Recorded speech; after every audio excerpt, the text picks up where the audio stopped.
बघितलं आणि बघितल्यावर तो मोह त्याला निर्माण झाला. भगवान परमात्म्याने त्याचा मोह घालवला आणि मोह घालवल्यानंतर ही भगवद्गीता सांगितली, 18 अध्याय सांगितले, त्याचा मोह गेला. आणि मोह गेल्यानंतर अर्जुन म्हणाला, नष्टो मोह स्मृतिर्लब्धा तत्प्रसादन मयच्युत स्थितोस्मिगत संदेह करिष्ये वचनं तव. तू आता जे काही सांगशील ते करायला तयार आहे. काय करू बोल तुझ्या करता. भगवान म्हणले काय नाही, आता युद्ध करावं लागेल. मग ठीक आहे म्हटलं, युद्धाला सुरुवात झाली. एक काही दिवस उलटून गेल्यानंतर मग आता द्रोणाचार्यांबरोबर युद्ध करायचं होतं. पण द्रोणाचार्यांबरोबर युद्ध करायचे, पण द्रोणाचार्य म्हातारले कडक होतं.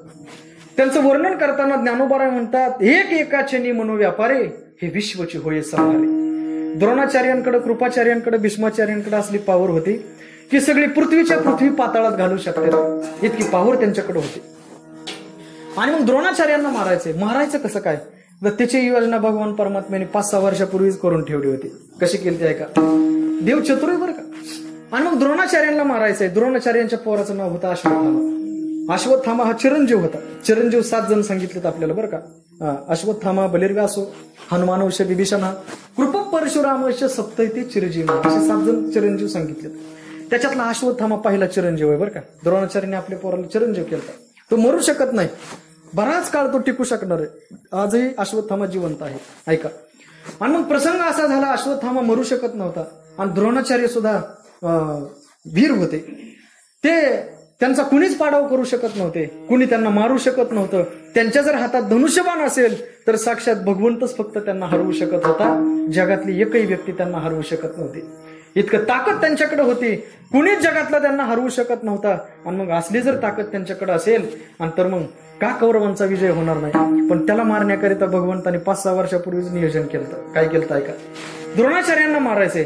आणि मग काय केलं, त्या हस्तिनापुरामध्ये एक हत्ती जन्माला आला होता नेमकाच. आणि हत्ती जन्माला आल्यानंतर भगवान परमात्म्याने त्या हत्तीचं नाव पाळण्यात घातला. त्याला कसला पाळणा केला काय नव्हतं, पाळण्यात घातला आणि त्याचं नाव ठेवलं अश्वत्थामा. कशाचं, हत्तीचं नाव अश्वत्थामा ठेवलं ना. तो हत्ती मोठा झालता आणि तो मोठा झालेला हत्ती रणांगणामध्ये आला होता. आणि मग भीष्म त्या द्रोणाचार्यांना मारायचंय. भगवंताने भीमाच्या कानात जाऊन सांगितलं, भीमा तुला अश्वत्थामा नावाचा हत्ती माहितीये का. भीमांना माहिती. मग जाण तेवढं मारून टाक. भीमला देवा काय बी करायला सांगायला लागलं तू आता, म्हणजे तुझं ऐकायचं म्हणजे आम्ही काय बी करायचं का. भगवान म्हणले नाही ऐकलं तर मग तुझं काय खरं नाही, तुझं नाही कोणाचंच काय खरं नाही म्हणले. म्हातारला एक कडक आहे म्हणले. त्या अश्वत्थाम्याला त्या हत्तीला मारावंच लागेल. भीम पळत पळत गेला आणि जोरात बुद्धा त्याच्या डोक्यात गंडस्थळात मारला. हत्ती जागेवर मरण पावला. अश्वत्थामा नावाचा हत्ती मेल्याबरोबर सगळीकडे गाजावाजा केला. अश्वत्थामा मेला, अश्वत्थामा मेला, अश्वत्थामा मेला. आणि ही बातमी गेली त्या द्रोणाचार्यांच्या कानावरती. म्हाताऱ्यानं ऐकल्याबरोबर तळपायाच्या आग मस्तकाला गेली. चिरंजीव केले, पोरगण मेलं कसं काय. पण नेमका अश्वत्थामा नावाचा हत्ती मेलाय का आपलं पोरग मिळेल अजून काय माहिती नाही. मग एक काम करावं लागेल. इथं एवढे जे सगळे 18 औक्षयिणी सैन्य जमलंय, याच्यात कोण खरं बोलतंय. तेवढा एकच होता, त्याचं नाव धर्मराजा. चला म्हणले, ते विरुद्ध पार्टीचा असला तरी खरं बोलतो, विचारायला जाऊ आपण तिथं.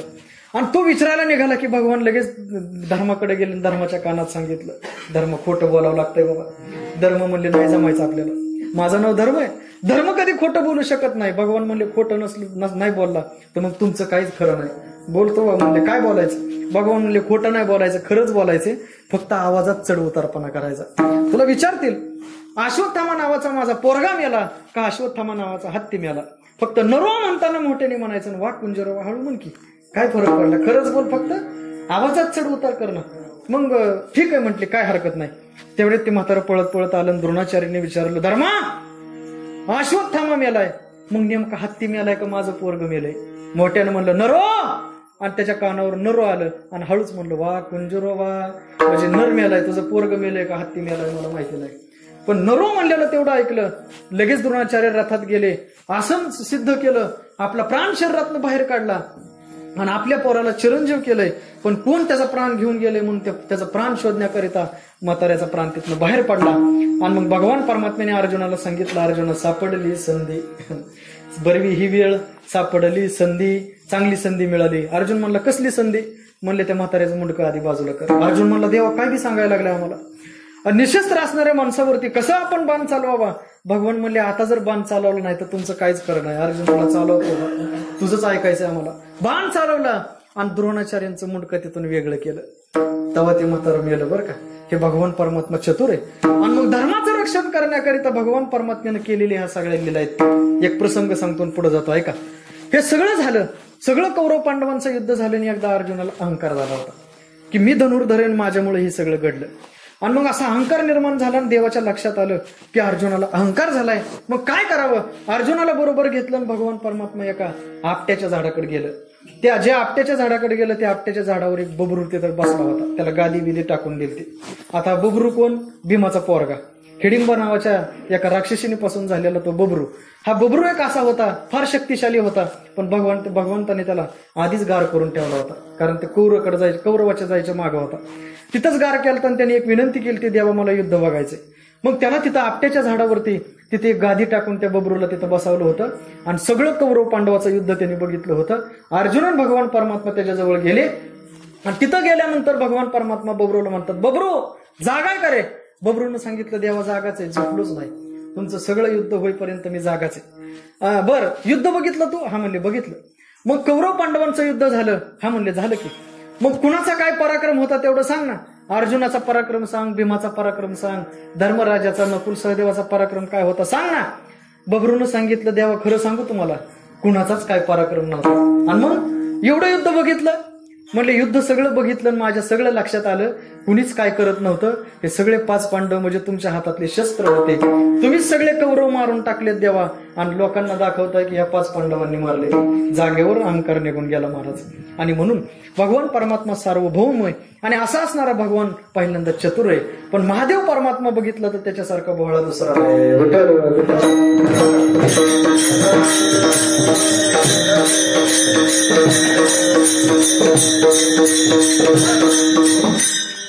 महाराज म्हणतात भोळा म्हणजे काय? तुकाराम महाराजांना एकाने प्रश्न केला, महाराज तू म्हणता भोळा भोळा देव तुमचा भोळा आहे, पण भोळा म्हणजे नेमका कसला आहे सांगा ना आम्हाला, भोळा म्हणजे कसला? तुकाराम महाराज म्हणतात भोळा म्हणजे त्याला काय सामान्य समजू नका बरं का. आपल्याकडे भोळ्या माणसाला येडा म्हणतात, येडा नाही बाबा, तो भोळा आहे.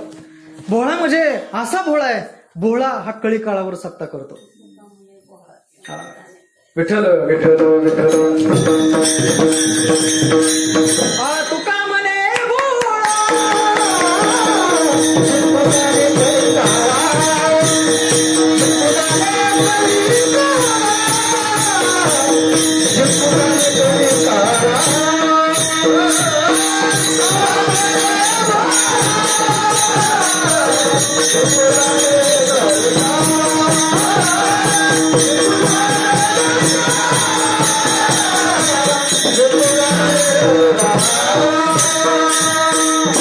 महाराज म्हणतात भोळा भोळा म्हणजे काय?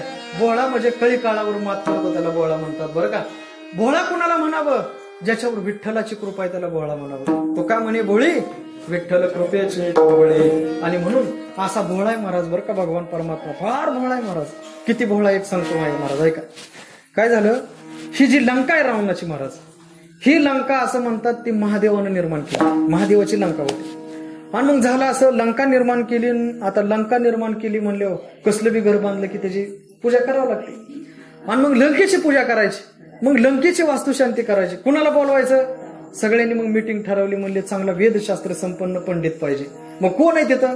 म्हणले एक आहे नाव, त्याचं नाव रावण. रावणाला बोलवा. मग रावणाला बोलवून आणलं. रावणाने ती लंका बघितली आणि तोंडाला पाणी सुटलं.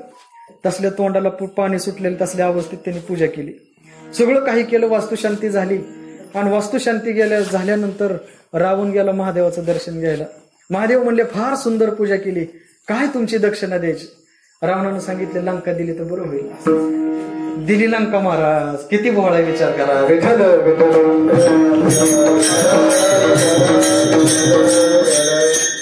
काय द्यावं याचा विचार सुद्धा करत नाही. भोळा आहे महाराज, इतका भोळा आहे, इतका भोळा भगवान परमात्मा आहे. रावण एकदा गेला, महादेवाला सांगितलं महादेवा मला काहीतरी मागणं मागायचं.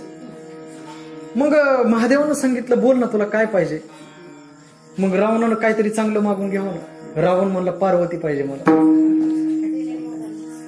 घेऊन जा म्हणलं. काय म्हणणार आहे महाराज, भोळा आहे तो, घेऊन जा. भगवान परमात्मा महाविष्णूने परत ती पार्वती आहे तिथून घेऊन आणले तिला.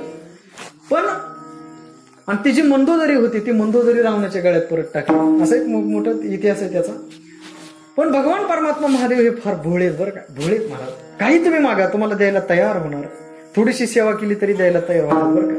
म्हणून नाथ महाराजांना त्याचा अनुभव आला. नाथ महाराज म्हणतात शिव भोळा, तो भोळा आहे बरं का.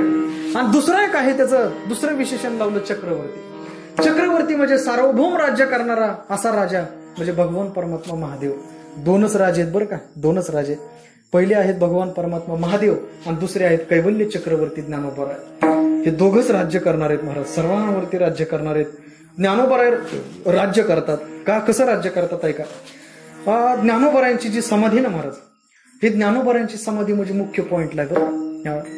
असं बघा, नासाने एक फार मोठं संशोधन केलं. नासाने संशोधन असं केलं की समाधी इथं कोणाकोणाची आहे आणि जे जागृत समाधी आहेत त्या आपल्या इथं भारतामध्ये कुठं कुठं आहेत, कशा आहेत, आणि भारताचा नव्हे पूर्ण या पृथ्वीचा मुख्य पॉइंट कुठे आणि मूळ पॉइंट ज्याला मध्यबिंदू म्हणतात तो कुठे, त्याचा शोध त्यांनी लावला.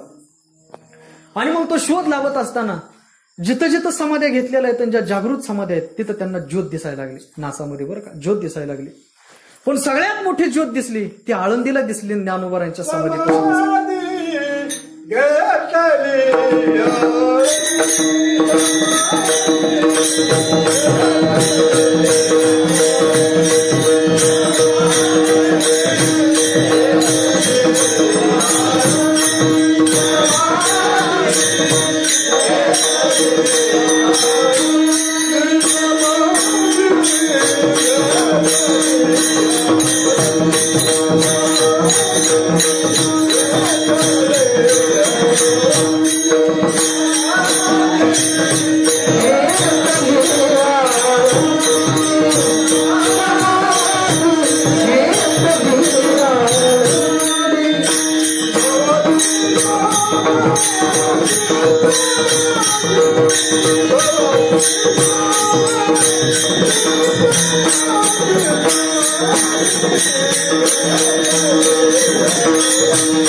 ज्ञानोबरायांची समाधी म्हणजे या पृथ्वीचा मध्यबिंदू म्हणतात बरं का. आता कुणी कुणी म्हणतात की तो मध्यबिंदू इजिप्तमध्ये, कुणी कुणी म्हणतं की आपल्या महाराष्ट्रात करमाळा तालुक्यात वांगीला तिथं आहे. पण नासानं जे दृष्टिकोन, नासानं जे संशोधन केलं त्याच्यामध्ये ज्ञानोबरायांची समाधी म्हणजे पृथ्वीचा मध्यबिंदू बरं का. आणि बरोबर ते ठिकाण आहे. आणि मध्यबिंदू कोणाचं असतं, कुठं असतं, तर ते सार्वभौम राजाचं असतं बरं का. मग ज्ञानोबरांना कैवल्य चक्रवर्ती म्हणतात. तसं चक्रवर्ती आहेत भगवान परमात्मा महादेव, त्यांना चक्रवर्ती का म्हणायचं, तर महादेवाकडे जे काम दिलंय ते सगळ्यात मोठं काम आहे, संहार करायचं. जन्माला घालणारे ब्रह्मदेव आहेत, उत्पत्ती करणारे ब्रह्मदेव आहेत, पालन करणारे महाविष्णू आहेत. पण सगळ्यात मोठं खातं कोणाकडे, तर महादेवाकडे. संहार करायचा, लोक नेत्रायचं, संहार करायचा.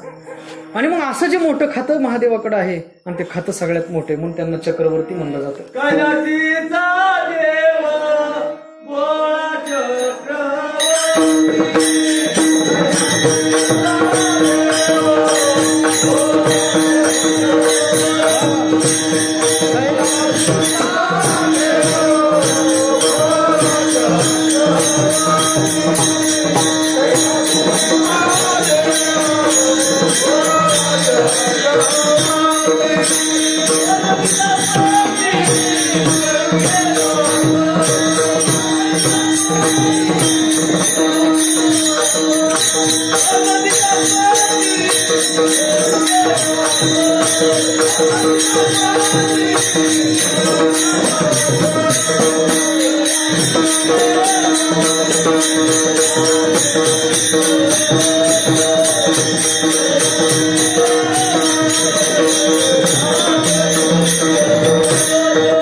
कैलासामध्ये राहणारा असा भगवान परमात्मा महादेव तो कसा आहे? पहिलं विशेषण वापरलं भोळा, दुसरं वापरलं तो चक्रवर्ती आहे. आणि नाथ महाराज म्हणतात त्याच्याकरिता त्याचे पाय मी माझ्या चित्तात धारण केलेत. चित्त म्हणजे काय? प्रत्येकाच्या हृदयामध्ये 4 कप्पे आहेत बरं का. त्याला अंतःकरण चतुष्टय म्हणतात. मन, बुद्धी, चित्त आणि अहंकार. याच्यामध्ये महत्वाचं आहे, त्याला चिंतन म्हणतात. चिंतन हे अत्यंत महत्वाचं आहे आणि चिंतन करणारं ते चित्त आहे. चित्त हे परमार्थाला पोषक असतं, म्हणून परमार्थात द्यावं लागतं, त्याला चित्त म्हणतात. तुकाराम महाराज म्हणतात आम्ही सुद्धा आमच्या परमार्थात चित्त दिलं बरं का. कारण आमच्या गुरुने आमच्याकडून चित्त मागून घेतलं, चित्त मागून घेतलं. भोजना मागती तुप पावशर, पावशरच तुप का मागितलं? 1 किलो मागायचं जमत नव्हतं, दिलं असतं 1 किलो तुप, पण पावशरच मागितलं. पावशर तुप म्हणजे काय? मन, बुद्धी, चित्त आणि अहंकार हे पावशरचं 4 एकत्र येऊन 1 किलोचं माप झालं. याच्यातलं फक्त पावशर तूप मागितलं म्हणजे पावशर चित्त मागितलं. चित्त परमार्थाला अत्यंत महत्वाचं आहे. तुकाराम महाराज म्हणतात परमार्थाला लायक आहे त्याला चित्त म्हणतात, आणि या चित्तामध्ये पाय साठवावेत. नाथ महाराजांना विचारलं कुणाचे पाय साठवले? महाराज म्हणतात शिवभोळा चक्रवर्ती त्याचे पाय माझे चित्ते. आणि म्हणून असा जो भगवंत आहे त्याचं जर नामस्मरण केलं तर काय होतं? श्री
महाराज म्हणतात भगवान परमात्मा महादेव हा भोळा आहे, तो चक्रवर्ती आहे, आणि म्हणून आम्ही काय केलं त्याचे पाय आमच्या चित्तामध्ये धारण केले.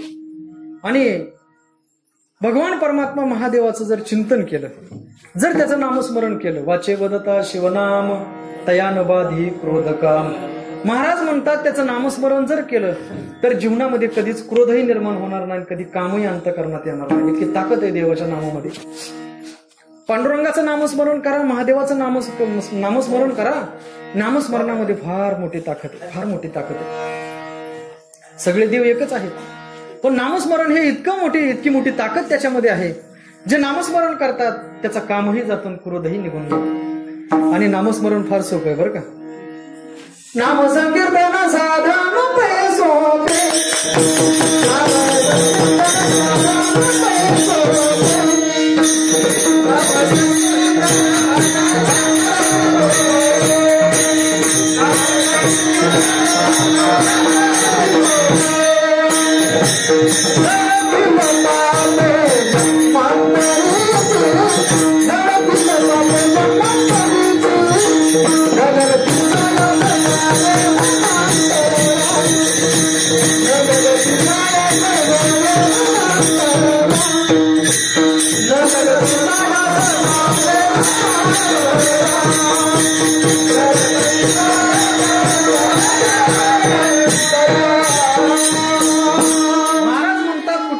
आवश्यकता नाही, तुम्हाला कुठंच जाण्याची आवश्यकता नाही. जर नामस्मरण कराल हायचं बळसोनी कराय कचित आवडी अनंत कुठं जायची गरज नाही. त्याचं नामस्मरण केलं की सगळं काय मिळतं. अवघडात काय पडायची गरज नाही. लय सोपं साधन आहे. सगळ्यात सोपं साधन म्हणजे देवाचं नामस्मरण आहे. किती सोपं आहे महाराज सांगा. उगं काही करत बसण्यात अर्थ नाही. सोपं साधन करावं बरं. काय झालं, एक जणाच्या घरात डास झालं. डास पूर्वीचा काळ होता तेव्हा काय गुड नाईट कॉईल मच्छर तसलं काय नव्हतं. मग काय करायचं, लिक्विड नव्हतं काय नव्हतं. मग काय करायचं, मग तो गेला एका हाकिमाकडे. पूर्वीच्या काळी हाकीम असायचं, वैद्य असायचं, हाकीम असायचं. पूर्वीचा काळ होता. मग हाकिमाकडे गेलं ना, हाकिमाला विचारलं. त्यांनी म्हणला लय डास झालेत, म्हणला काहीतरी उपाय सांगा. मग हाकीम म्हणला चांगला उपाय द्या माझ्याकडे. म्हणला त्यांनी पावडर होती त्याच्याकडे कसली पुडीत बांधून त्याला दिली. पैसे घेत दिलं आणि गेला. आणि गेल्यावर त्याच्या लक्षात आलं ह्याचा वापर कसा करायचा विचारायचं राहिलं. परत माघारी आला. हाकीमनं म्हणलं तुमच्याकडून पुढे घेतली, पैसे बी तुम्हाला दिले, पण ह्याचा वापर कसा करायचा सांगा की. हाकीम म्हणलं लय सोपं आहे. म्हणलं काय कशासाठी घेतली पुढे. म्हणलं डास झालेत. एक काम कर म्हणला, एकदम एक नंबर उपाय. म्हणला एक काम कर, डास झालेत ना मारायचा. आणि डास तुला म्हणला हो मारायचा. एक काम कर म्हणला, पहिल्यांदा म्हणलं डास पकडायचा. मग डास पकडल्या म्हणला 2 पंख त्याचे पकडायचे म्हणला असे. मग असे 2 पंख पकडल्या म्हणला त्याच्या पोटात गुदगुल्या करायच्या. कोणाच्या, डासाच्या. मग गुदगुल्या केल्या. मला कळत नाही काय एवढं. गुदगुल्या केल्या माणूस हसत नाही, तसं डास बी हसत. बरं मग डास हसला की म्हणला ही पावडर घ्यायची त्याच्या तोंडात टाकायची, डास मिळाल्याशिवाय राहणार. आणि मग त्याने विचार केला म्हणला इतका मोठा उपाय इतकं करत बसायचं एक डास मारायला. मग इतकं करण्यापेक्षा मग असा मारलेला काय वाईट आहे. किती सोपं साधन आहे हो. असलं सोपं साधन सोडायचं आणि डास तसा मारत बसायचं. अवघड कशाला शिराय सांगता आम्हाला. कधी कधी साधनं फार सोपी असतात पण माणसं उगच काहीतरी अवघडात शिरतात. काय झालं, एकदा नवरा बायकोची भांडणं सुरू झाली. इतकी भांडणं की काय ती बी कीर्तनात सांगू किती भांडणं झाली. आता मग त्या दोघांची भांडणं सुरू झाली. भांडणाच्या भारात ती बाई तिने पदर खावला. नवऱ्याला म्हणली काय काय सांभाळू तुमचं, मी जनावर सांभाळू, तुमचा आईबाप सांभाळू, कुत्री सांभाळू, तुमची पोरं सांभाळू का तुम्हाला सांभाळू, घरदार सांभाळू, काय काय सांभाळू. नवरा म्हणला सोपं आहे, फक्त जीभ सांभाळा. किती सोपं आहे मला सांगा. जीभ सांभाळलं की सगळे जिथले तिथं होतंय ना. सोपं साधन आहे. आणि मग सोपं साधन सोडायचं ना, अवघडात काय शरण्याची गरज आहे. सोपं साधन म्हणजे देवाचं नामचिंतन. महाराज म्हणतात जर देवाचं नामचिंतन कराल, वाचे वदता शिवनाम, जर तुम्ही शिव शिव शिव शिव शिव शिव जर वाचन म्हणाल तर तयानवादी क्रोधका, अंतकरणात कधीही काम निर्माण होणार नाही आणि कधी क्रोधाची बाधा होणार नाही. अंतकरण निर्मळ राहील नामस्मरण करणाऱ्या माणसाचं. बरं का प्रसंग आहे का, भगवान परमात्मा प्रभू रामचंद्र लक्ष्मणबाई सीतामाई साहेब वनवासामध्ये होते. आणि वनवासामध्ये असताना प्रसंग असा झाला, रावण आला आणि सीतेचं हरण करून घेऊन गेला. रावण घेऊन गेला, पण जात असताना सीतेनं विचार केला मला तर आता घेऊन चाललेत, पण माझा शोध लागणं गरजेचं आहे. कारण हा आता समुद्राच्या पलीकडे मला कुठंतरी घेऊन जाईल, माझा शोध कसा लागेल. म्हणून तिनं काय केलं, अंगावरचे दागिने काढले, खाली टाकले. एक एक दागिने तिने टाकले आईसाहेबांनी. आणि मग दागिने खाली टाकलेले आहेत. हे दोघं जण शोध करत गेले. रामप्रभूंना सीताई साहेबाच्या गळ्यातला हार दिसला, हार उचलला. आणि प्रभूंनी हार उचलला आणि परत काहीतरी मनात आलं, लक्ष्मणाची परीक्षा घ्यावी. भगवान परमात्म्याने विचारलं, लक्ष्मणा बघ या हाराकडे. लक्ष्मण म्हणले बघितलं की. ओळखलं की हाराला. लक्ष्मण म्हणले नाही ओळखलं, मला नाही माहिती. अरे माहित नाही तुला, हा सीतेच्या गळ्यातला हार आहे. लक्ष्मण म्हणला असेल, मला नाही माहिती. भगवान म्हणले तुला नाही माहिती, अरे सीता तुझी वहिनी आहे, तरी तुला सीतेच्या गळ्यातला हार माहिती नाही. लक्ष्मणाने दिलेलं उत्तर आहे का. लक्ष्मण म्हणतात मला सीतेच्या गळ्यातला हार कधी दिसलाच नाही, कारण मी पाया पडताना फक्त आईसाहेबाची जोडवी बघितले, फक्त जोडवी माहिती आहेत मला. ही परंपरा आहे आपल्या भारतीय संस्कृतीची. बरं का, फक्त जोडवी मला माहिती आहे, ते पण दर्शन घेताना मी जोडवी बघितलेली. अंतकरणात कधी कामच नाही महाराज, कामच नाही कुठलंच, कुठली कामनाच अंतकरणात शिल्लक राहिली नाही देवाचं नामस्मरण करता करता. आणि म्हणून जे नामस्मरण करतात जीवनातली कामना निघून जाते. कामना, एखादी गोष्ट मला मिळावी, अंतकरणात असणारी वासना निघून जाते. एखादी गोष्ट मिळावी, अंतकरणातला काम निघून जातो. काम म्हणजे नुसता व्यभिचाराच्या दृष्टीने नाही, तर काम म्हणजे एखादी गोष्ट मला मिळावी, याला सुद्धा काम म्हणतात. हा अंतकरणातला कामच निघून जातो. अंतकरणात कधी कामच राहिला नाही, कारण जे आयुष्यभर नामस्मरण करतात त्यांच्याकडे काम राहिलंच कसं. नाथ महाराजांच्या जीवनातला प्रसंग बघा. एकदा नाथ महाराज आपली देवपूजा करत होते आणि देवपूजा करता करता असं झालं, एक ब्राह्मण तीर्थयात्रेला चालला होता, तीर्थयात्रेला निघालेला होता. आयुष्यामध्ये माणसानं आपल्या जीवनात तीर्थयात्रा करावी, तीर्थयात्रेला फार किंमत आहे. यात्रा करावी, तीर्थयात्रेला माणसानं जावं, यात्रा करून भारतामध्ये काय काय आहे ते बघावं. आता जाऊ नका बरं का, कोरोना आहे, कुठं जाऊ द्यायचं, परत जावं 2-4 महिन्यांनी सगळं नीट झालं, राहिलं तर बरं झालं. यात्रा कराव्या माणसानं आपल्या जीवनामध्ये. अजून एक सांगतो तुम्हाला, ऐका. तुम्हाला जर यात्रा करायला जमत नसेल तर एक आयडिया सांगतो तुम्हाला. तुम्हाला जर यात्रेला जाता येत नसेल तरी आयडिया सांगतो. तुम्हाला यात्रेला जाता येत नाही ना, मग एखादा माणूस यात्रेला चालला की त्याला 1000 रुपये खर्च द्यायचं. किती चांगली आयडिया बघा. त्याचं कारण सांगतो तुम्हाला. तुकोबाराय म्हणतात, जर तुम्ही यात्रेला जाणाऱ्या माणसाला जर खर्चायला पैसे